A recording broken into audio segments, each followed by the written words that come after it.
So I started asking God, why did you like Abel's offering and you didn't like Cain's offering? Like, why? You know? Have you ever thought about that? When they both gave worship, what's up, God? Like, so if you find this verse here in Hebrews 11:4, we get a little bit of insight into this mystery. By faith, Abel offered God a better sacrifice than Cain did. Okay, so it was a better sacrifice. By faith, he was commended as a righteous man when God spoke well of his offerings. And by faith, he still speaks. Worship echoes into eternity.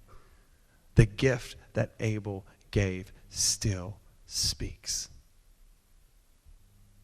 By faith, he still speaks even though he's dead. Mary's been dead for thousands of years, but that perfume still fills the earth. The gift that Abel gave still speaks. Okay, so the writer of Hebrews teaches us that God took favor on it because it was through faith he gave it. Now here's some insight into the story that the Lord gave me. Cain was one who worked the soil. Abel was one who was a shepherd. Cain's offering was the fruit of the ground. Abel's offering was a lamb or a calf, or we'll just say it's a lamb. It was a lamb that he received and then he gave. Cain worked for what he gave to God. So, one of the curse in the garden that was on man, that by the sweat of our brow we would work the soil. So Cain worked for the worship he gave to God. From the sweat of his brow he gave to God. Abel received a lamb. He didn't do anything to make those mama and papa lamb have a baby. Just got them together and they did their thing. And then he was there that night. And it says, this is kind of radical, it was the first fruits, the first gifts of the lamb, the firstborn, prophesying of Jesus and the worship the Father would give. It's the firstborn. Maybe that was the only lamb that had been born in human history up to this point. Maybe Abel wasn't even sure if they could do that again. He didn't know how it worked yet. But he said, I don't care. I'm going to do it like Mary. I'm going to give away my security. That little lamb spoke of security. You got to multiply the flock and keep building it. And he gives away the security. He gives away what he received and gives it to the Father. And the Father looks with favor on that. One was worshiping under the curse, and one had stepped into grace.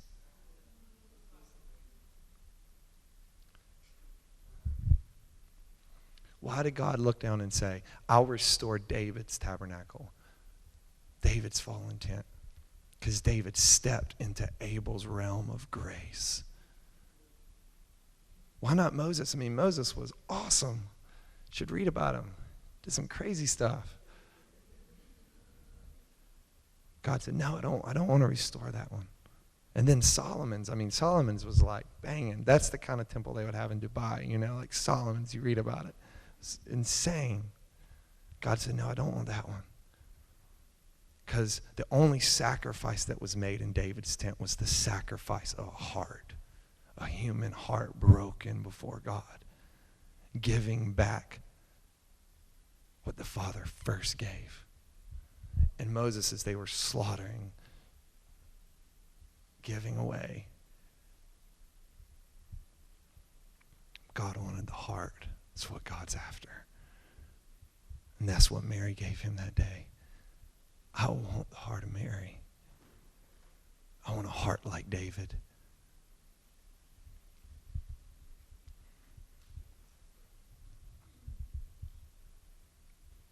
Now, here's the crazy thing for musicians, is if you go a little bit further in the Genesis 4:21, it talks about this guy named Jubal. And Jubal is the father of all musicians. The bad news is that Jubal is Cain's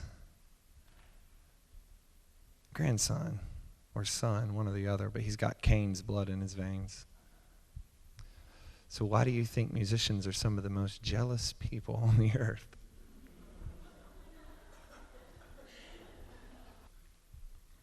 I'm so thankful for my blood transfusion I've been given. Oh, thank you, Lord. Don't you love reading the Psalms? I mean, my life would be a wreck if it wasn't for the book of Psalms. You know? I mean, they are my haven. They are my refuge. They're the safe place I can go. And I can read until I find breakthrough. I just love to pick them up, and if you're just in it, you're in the pit.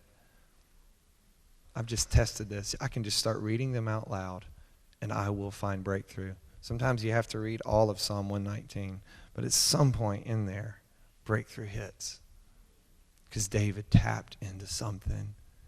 And I love when you read these Psalms, there's moments where David has these encounters and God starts singing back to him songs of deliverance. Worship is giving God the song he first gave us. I had this really amazing experience with my daughter. I have a little 4-year-old little girl. Her name is Haven. And my wife took her shopping for the first time a couple weeks ago. And she is ruined for life. Their own mother and daughter shopping trip. And she got back home with my wife, and I heard her little feet. I was in my room. I heard her little feet run upstairs, and she put on this dress that she got to pick out herself. And she runs back into my bedroom, and she stops in front of me wearing this dress, and just stops and looks like this. And it was one of those moments where, everything just slows down. And I realized that I held the power as her father to define her in this moment. Her little heart was looking for definition. Her heart has a space inside of it that says, tell me I'm beautiful. And I hold the puzzle piece to put inside of her and complete her for this time in her life. And I looked at her and said, Haven, you look more beautiful right now than you've ever looked in your whole life. And she just smiled. And for the next week, every day she would put on that dress. Literally. And a few days afterwards, she would come to me, and it didn't matter what I was doing. If I was cooking, she would come to me and just pause and wait. She wanted me to say it again. I'd be out working in the yard, and she'd come to me and just stop. Tell me who I am, Daddy. Tell me who I am. That's what her little spirit was saying. And me as her father, I have the hands to shape the clay of her heart. Now one day, this is going to be sad, but one day, my words won't be enough. She needs to hear those words from her real father, her Father in heaven. I'm just her temporary father until she steps into eternity and sees him face to face. But on this earth, she has the chance to hear him say, you are my beautiful daughter. And if she hears that and she believes that, she'll be set for the rest of her life. Everything else is secondary for her hearing that. That's the primary space in her heart that needs to be filled. And when she hears that, everything else will come into place. As a son, as a boy, as a man, we're all looking for the voice that says, well done. I don't care if you struck out. I don't care if you messed up or if you succeeded or failed. Well done, son. You know what my son says to me almost more than any other thing? Hey, Dad, watch this. Hey, Dad, watch. Watch. He's just waiting for me to approve of him. And as a son, if you hear those words, well done, everything else settles in your life. Some of you maybe never had a father who was even there. Some of you may had an amazing dad who rejoiced over everything I did, even if I didn't do it well. But there came a day where his smile wasn't enough. There was a space inside of me that had to be filled with the Father's voice. Worship is this place where the lips of God touch dust again. When we get down on our face and his face is waiting and he tells us who we are and then we tell him who he is. Not that he needs to know it, but we need to hear it. Yeah. I often wonder, why do we have to tell God who he is in worship? Doesn't he already know that? Maybe it's so we can hear it and start believing it. To magnify something is not just to make it seem bigger, but it's to see something as it really is. You know, when they have a magnifying microscope on just like a piece of dust, and you see there's a whole world inside of there.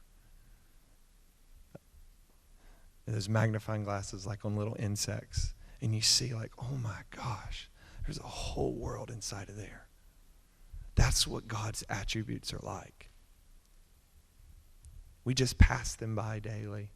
Oh, he's so kind. But then you get in the depths of his heart and you magnify his kindness, and you see that it is this limitless source of infinite patience and love, and you just begin discovering how big he really is. And you begin to discover who you are when you discover who he is. And there's times when worship is just awkward, you know? You're like, why am I dancing? I feel like an idiot. I can't even dance. But you know you're being changed as you're doing it. It's like Haven, when she stood in front of me with that dress the first time, she was a little timid and, is he going to like it? But later in the week, she would walk up to me like she was like the crown princess, you know. Look at my dress. And that's what happens in worship. I remember the first time I led, I was so scared. I was so afraid. But I don't remember, it's a couple times in the leading worship. I remember walking off the stage one time and feeling God like, that's what you were made for, Jonathan.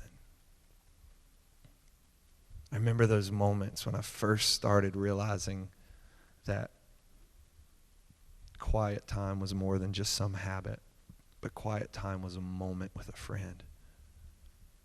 And I remember those times when I would look at my watch and, I got to get back to my day. And you walk out of the room and you feel God grab your shirt. Can you stay with me just a little bit longer? Those moments define me. Those moments shape who you are inside of here. And if you don't find that smile, you'll look for it everywhere else. If you don't find the treasure of his heart, you'll look for treasure out there. And it'll never satisfy, yeah? But when you find it here, you want to waste your life pouring it out over him. That's my mission statement, to waste my life worshiping him. Not because I have to, because he's sung over me in the beginning.